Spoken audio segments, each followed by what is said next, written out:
ఒక చిన్న శాంపుల్ చూపిస్తాను. నేను నా భర్త దగ్గర తీసుకున్నది స్వతంత్రం, నువ్వు నీ భర్త దగ్గర నుంచి లాక్కున్నది స్వేచ్ఛ. స్వతంత్రానికి స్వేచ్ఛకి ఎంతో తేడా ఉందే తాటకి. ఏమండి, ఏమంటారు? అవును. ఎందుకు అవును?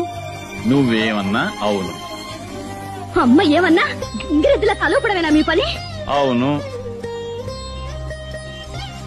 అనంతలక్ష్మి, కొంచెం కాఫీ ఇస్తావా? ఇదిగో వస్తున్నానత్తయ్యా. చూసావమ్మా, కింద నుంచి మా అమ్మ పిలుపు వినిపించిందో లేదో, మీ అమ్మ 16 ఏళ్ల పడుచు పిల్లలా పరిగెత్తింది.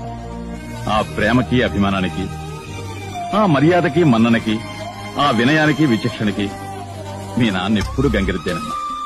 నేనే కాదు, మీ అమ్మలాంటి భార్య దొరికితే కొమ్ములు తిరిగిన మగాడైనా గంగిరెద్దుగా మారిపోతాడు. కానీ నీలాంటి భార్య దొరికితే గంగిగోవు లాంటి మగాడైనా ఆంబోత ఎదురు తిరుగుతాడు.